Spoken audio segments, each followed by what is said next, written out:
Training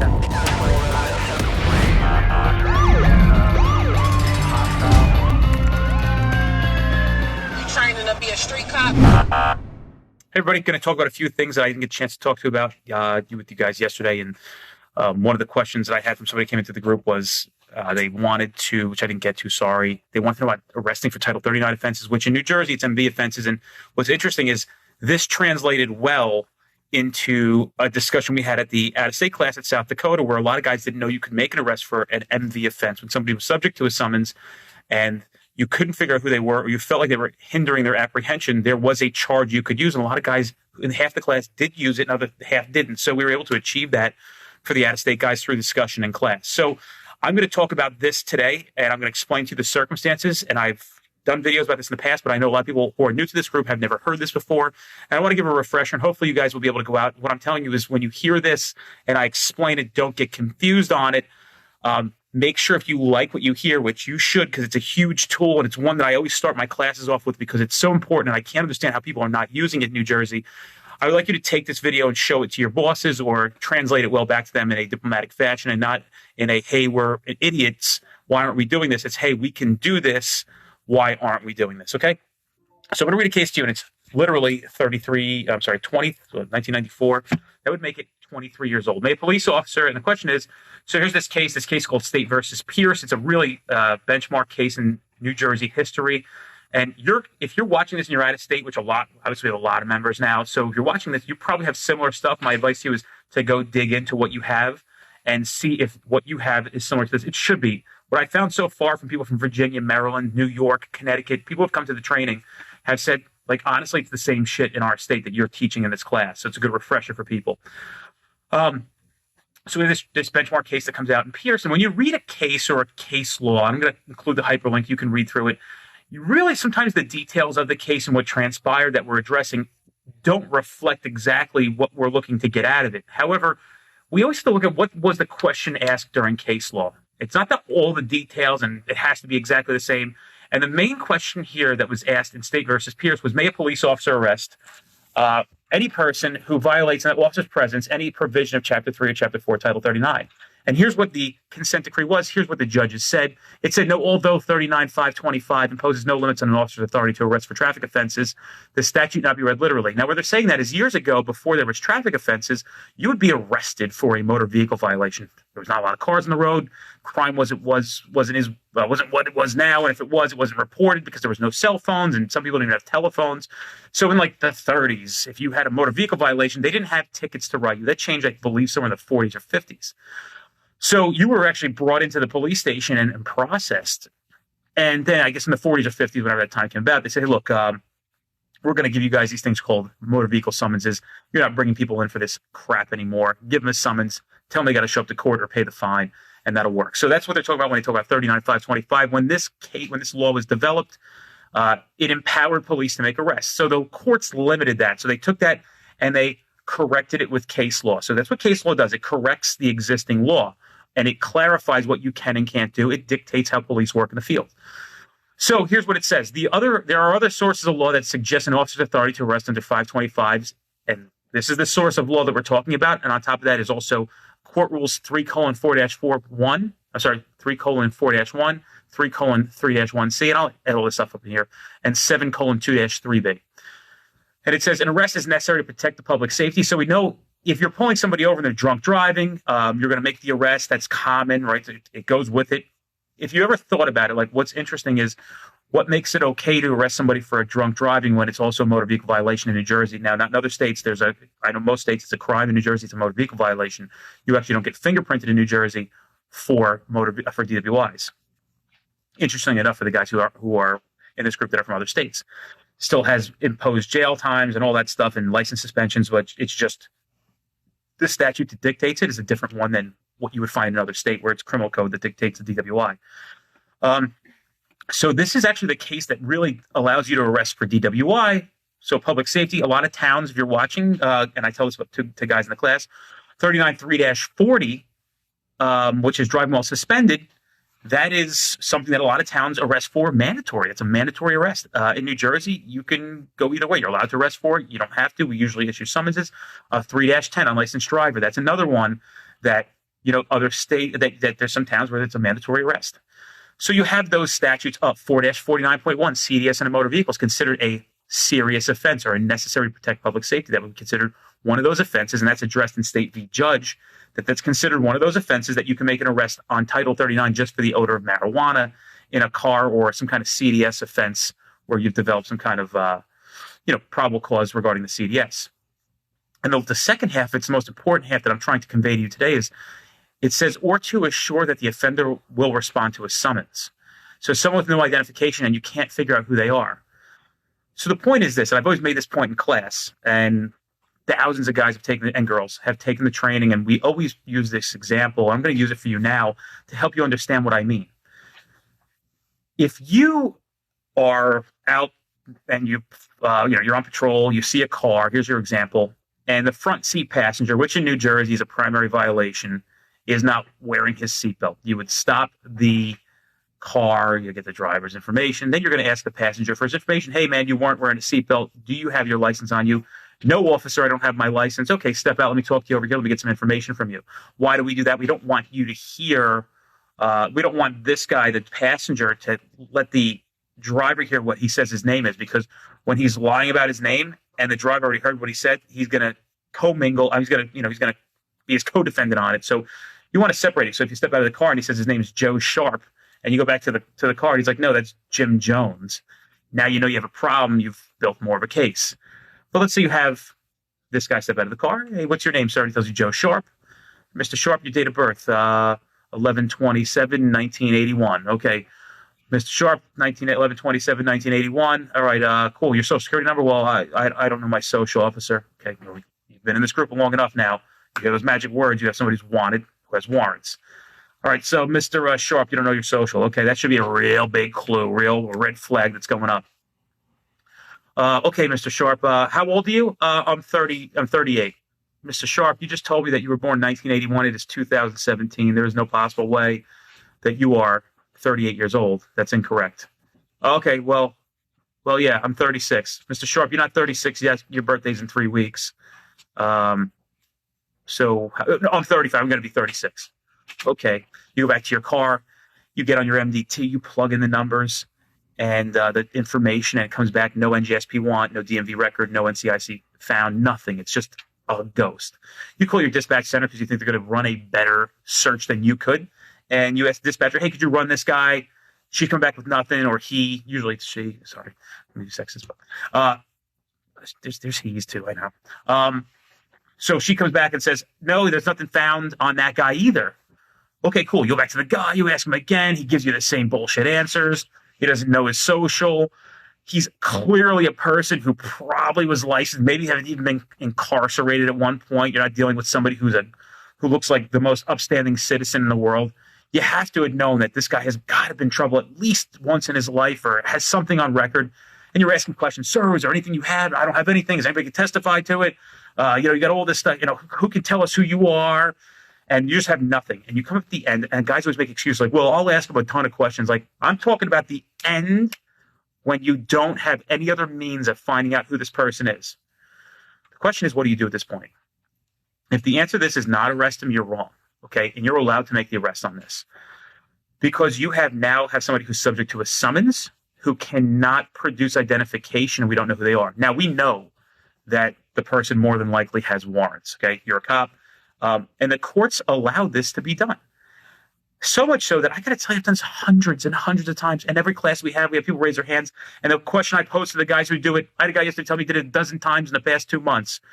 And the question I have for him is, how many internals have you had? And he said, goose egg. And I said, how many times have you been in prison for violating the law? I said, no. I said, how many times have you found something incident to arrest? I said, a couple of times.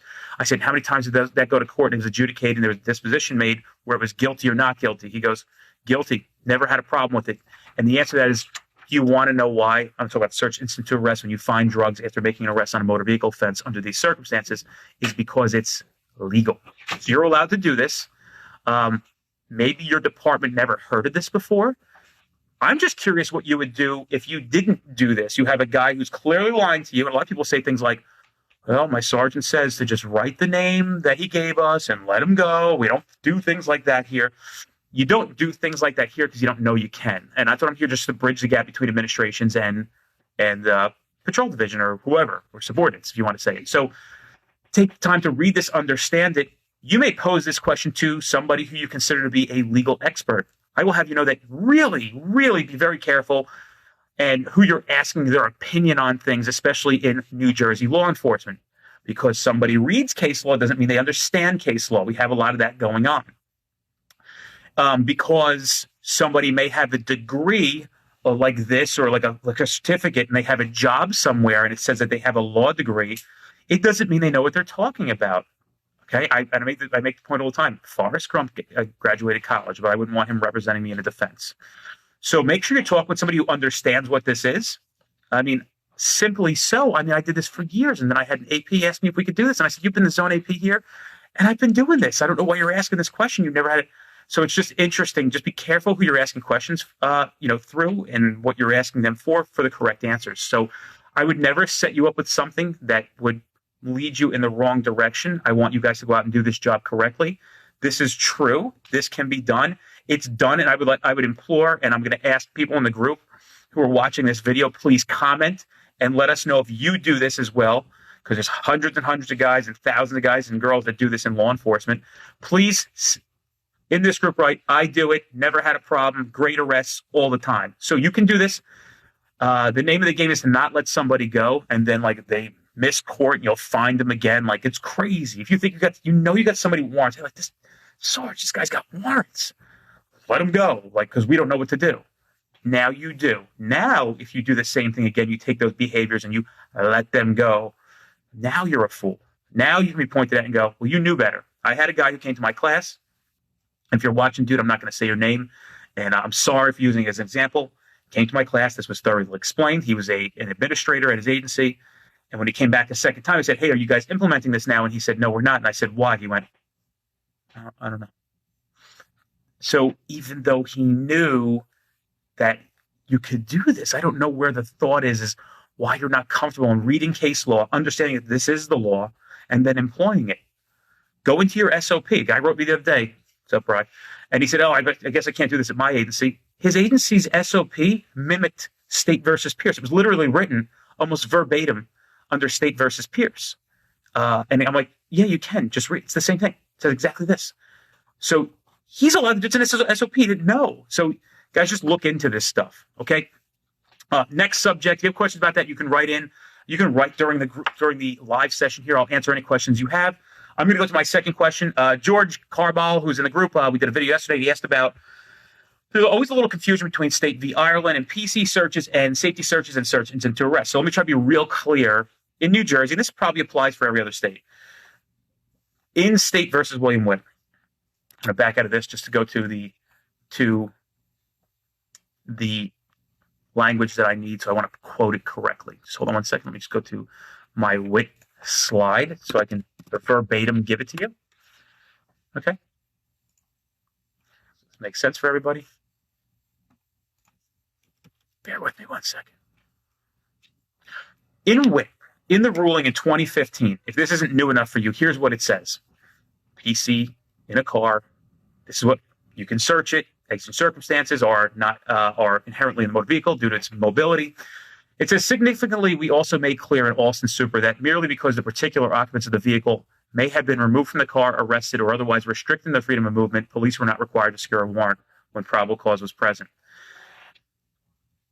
This is contradictory to Eckel, which is different. Let me explain it. You pull somebody over, the car smells like weed, or you have a DWI arrest, you've done the SFSTs, your DRE came out, he touched skin and took blood pressure, and he says, yes, this guy's on an opiate. At that point now, they can be arrested, put in the back of the car, transported, but that from Ireland allows you to go in and search for the product of intoxication because there's PC tied back to the vehicle. How is that different? Or if you had the odor of marijuana in a car, I hate to use that because it looks like after today, boys and girls in New Jersey, you may not have that much longer. If we'll see how the voting goes. I haven't checked the polls, but marijuana can be a very different topic, and I'll give you my theories on it when it comes out and how I think it's going to be a reasonable suspicion, not probable cause anymore. So we got some things to work out when that happens. But anyway, back to this. If you had the odor of marijuana in the car, let's say you pull a guy out, you've search him and he's got a bag of weed in his pocket and you arrest him at that point, you put him in the back of the car, that doesn't stop that search. It says it right in William Witt. That search does not stop because he's been arrested. That search continues because there's probable cause in the vehicle. What Eccles said was this. Years ago, for the people who haven't been on the job longer than 12 years, years ago, when you stopped a car and you had a guy, maybe a driver, who had a seatbelt warrant for $75, you effected the arrest and you got to search the car without probable cause, incident to arrest, almost like a backpack or a bag or the person. And then we lost that in State versus Eccles in 2006. And then the rest of the country lost that in 2009 in Arizona v. Gantt. Okay, so don't get it confused. There is no search incident to arrest of a motor vehicle minus probable cause. But when probable cause exists to search the car, the arrest does not affect the ability to search. I think that's a really nice explanation of how it's supposed to be done. Hopefully that clears a lot of stuff up for people. Let's not get caught up in the confusion. When there's probable cause to search, you can search. Doesn't matter whether the guy's in handcuffs or not. Don't let anybody tell you any differently. If you're experiencing that, send it my way, or you want to discuss it. I'm not here to fight with people. I just want to clarify things. I try to live my life as non-confrontational as I can. I just don't want people to get confused and misunderstand what they can and can't do. Let's make this phone call and see if this guy's going to answer the phone. I'm going to throw it on speaker. So I'm running this live shot from my phone. So I can use somebody else's phone. Give me 1 second. Let's see if we can answer. I don't even know what his question is. No clue. See if I'll answer. If not, we're going to be SOL. And if somebody wants to write a question in while we're waiting, that's how I'll wrap up this video. Then that's how we'll do it. Hello? Hey, what's up, man? Don't say your name because I don't want to keep you anonymous. That's how I prefer to do it. What's up, brother? How are you? Yeah, sorry about it. I was checking through a bunch of videos trying to see if I wasn't missing it. I don't want to keep asking all these questions. Dude, you can ask me all the questions you want. The only thing I ask in return... Oh, never mind. I'm not going to get silly on a live video. Go ahead. Ask me your question. You can always ask me questions. All right. Well, here's the thing. One of the guys had asked us. It's a reference to weed. I know we try to stay away from that because eventually it's going to be illegal. But I kind of answered for him, and I wanted to get more of a concrete answer and also give him a reference to the case law that goes along with it. Sure. So basically, if we have some odor coming out of the car, in a motor vehicle stop, we know we have the car and the bags inside, and even possibly the trunk based on additional circumstances, a canine and right, stuff like that. And not only that, you can search just for the video purposes. You can search the people under State versus Judge, and the driver can be arrested on the odor of marijuana alone at this point for 4-49.1. Go ahead. Okay, with those two things that you just mentioned about pulling everybody out and everyone to be searched where it's coming from, and also you could be arrested for the odor. So now let's take that and let's turn it into a field security, maybe someone on the road. There's no motor vehicle law that applies. We're just bullshitting with the guy, and while we're talking to him, we smell an odor of marijuana. He has a backpack on him, on his person, and you smell the odor of marijuana. I know we can search him, and he could also be arrested for that, for the odor of marijuana. But do we also get the bag? Well, here's a cool little trick, right? So you're going to have this guy stopped. He has a bag on him. As you're talking to him, you're developing the odor of marijuana. If you don't think at that moment it really warrants you having to make the arrest for marijuana, and this is just advice, this is kind of like a little off, like this doesn't go in accordance with the SNAP directive and mandatory arrest for CDS offenses. It's crazy when we really get into the schematics things, what you're really supposed to be doing, but this is advice. If you're saying like, hey man, you have anything illegal in the bag and he's really being defensive and he smells like weed, like my advice to you is make the arrest, search the bag, incident to arrest. That's what you're going to do. That's the easiest way to go about it.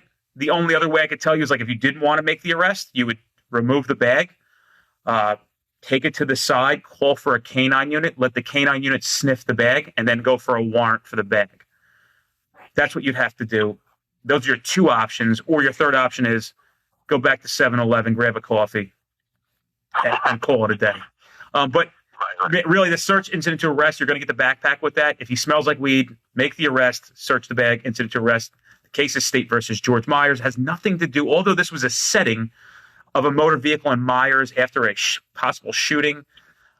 This is what the court said in Myers. The smell of marijuana itself can suffice to furnish a probable cause that a criminal offense has been committed. The smell of marijuana gave Trooper Gore the right to arrest the defendant for committing an apparent marijuana in his presence. It has nothing to do with a motor vehicle violation. It had to do with the odor of marijuana on somebody's person. The circumstances in this case was a motor vehicle stop, but it didn't matter. It could be done in real life as well. And just to continue on with that, for people who are watching the group and want to learn this stuff, the in-presence requirement is satisfied by the trooper's use of his sense of smell, much in the same manner as if he had used his sight, hearing, or touch. In any event subject to any pertinent offenses, possession of any quantity of marijuana is an offense under 1ab05e679ad94de7bb7999f5. The distinctive odor of burnt marijuana is evidence of such possession. A strong odor is not required. Detection of the characteristic smell of burnt marijuana by a trained, experienced state trooper emanating from the passenger compartment of a legally stopped motor vehicle created probable cause to believe that the violation of the law had been or was being committed. The appropriate charge is 2C3510A4, and a complaint on your PC on your complaint is odor of marijuana. Sounds crazy. If you've never heard this before, I'm sure it sounds nutty, but it is the truth. It's not debatable. The case was a gun case. The guy was arrested and searched incident to arrest, and a gun was found. And they tried to suppress on it, and he couldn't get it suppressed because the court said, it's good. It's 3510A4 when somebody smells like weed. The arrest was valid. So that's the circumstance. And dude, I went to a long-winded explanation because we are live, and I want people to understand where this stuff is coming from. So last time we did a video on State versus George Myers, I do 2 follow-up videos. There's other videos on it. Like, this is not a debatable thing. There is no ifs, ands, or buts whether you can do this or not. I don't give a fuck what your people think or your fucking lieutenant thinks. The case law is the case law. You can arrest for the odor of marijuana, and nobody can argue with that. You want to argue with it, go down to U.S. Supreme Court. I'm sorry, the New Jersey Supreme Court, and you could discuss that with them, actually, the appellate division. But that's that. That's satisfying. All right, so just to put it all together real short, pretty much that bag isn't actually part of his person. So in order to get the bag, you're locking him up. I would say, dude, I would say the bag is part of his person, to be honest with you. Like, but it depends where the bag is on him. You know, like, is he? I don't know. Like, it's weird. The circumstance can be different. I'm going to say, look, if you could lock him up and search the bag incident to arrest, which is probably your safest bet, you're saying, hey, we can also search because we can arrest. Should we just search the bag? Like, play it your way, man. Like, it really depends on what the situation feels like. You know what I mean? Yeah, I know that there's probably been a ton of times that guys have just searched the bag, and, you know, we were just talking, you know, in the office about it, and it's probably been done a lot of times. I'm just wondering if it's actually legit, you know, because we haven't been arresting people for the odor of marijuana. So I know you can. I watched videos of, you know, MVRs of the troops doing it, and I read the case law on it. You know, we try to get the good stuff, stay away from the weed, but it's going to be that one time that something's going to come out of it. And somebody asked me the question, and I'm like, yeah, you can search it, you know, as long as it's on him. It wasn't like, you know, 20 feet away in the campsite that he was, you know, hanging out at. I mean, I like that too. You know, dude, like, I think you're good on that. I will also tell you that, like, I'm not encouraging everybody to go out and start stopping people who smell like weed and putting handcuffs on them. What I'm encouraging is this. When you have a guy who's not being cooperative, or maybe he's in a motor vehicle setting and he was wearing a seatbelt, he didn't ash out the window or throw debris out the window, and you have no other way to compel identification to identify this person, and you think they're wanted, it's a good way to use the handcuffs to bring them in to find out who the fuck they really are. See what I'm saying? Right. So I'm not saying go out and lock it, because like if you did, like, literally you can go to the mall tonight, stand at the entrance, and just go, like, every time somebody go through, and about the 5th person's going to smell like weed, and you have your first arrest of the night. That's not what I'm saying. I'm saying it's a good tool to use, although we have no discretion according to SNAP, which is a statewide narcotics action plan, the AG guideline. Although we have no discretion in this, like, technically, like, there is discretion in it. You know what I mean? So people were like, oh, you know, I don't like, my bosses said we couldn't make arrests for this. I'm like, your bosses are directing you not to follow an AG guideline. If you really think about it in the grand scheme of things, you have a duty to arrest for a CDS offense. You smelled marijuana. There's case law that says it's a arrestable offense, and you're in malfeasance of duty for not making the arrest. That's a real technical term. I'm not trying to give anybody fuel to get somebody else in trouble, but the point is it's so legal, it's ridiculous, and you guys should really get comfortable with it and use it. It's a great tool, what we have for the next 100 days. If you can use it, use it. Don't be afraid to use it, man. All right. Just got to get the bosses. You got to explain it to the bosses thoroughly. That's what these videos are for. Let the bosses watch them. And look, are there some bosses that watch these videos and are like, yeah, okay, we're really going to do that here. It doesn't matter what the opinion of me is. I'm here on a video trying to translate to people case law and what you're allowed to do. Whether or not your department adopts it or they're comfortable with it, that's up to them, man. I'm not the boss. I get that guys don't understand what this means. You may call an AP who has no idea what you're talking about because the AP graduated college 18 years ago, your municipal prosecutor, and they haven't opened up a friggin' book in 10 years. Of course, they're not going to see this stuff. So you may run into that. But if I talk to anybody who knows case law well, like somebody that's a respected case law person, they're going to tell you the same thing that I do. I often want to bring somebody in here just to sit next to me and go, yeah, he's right.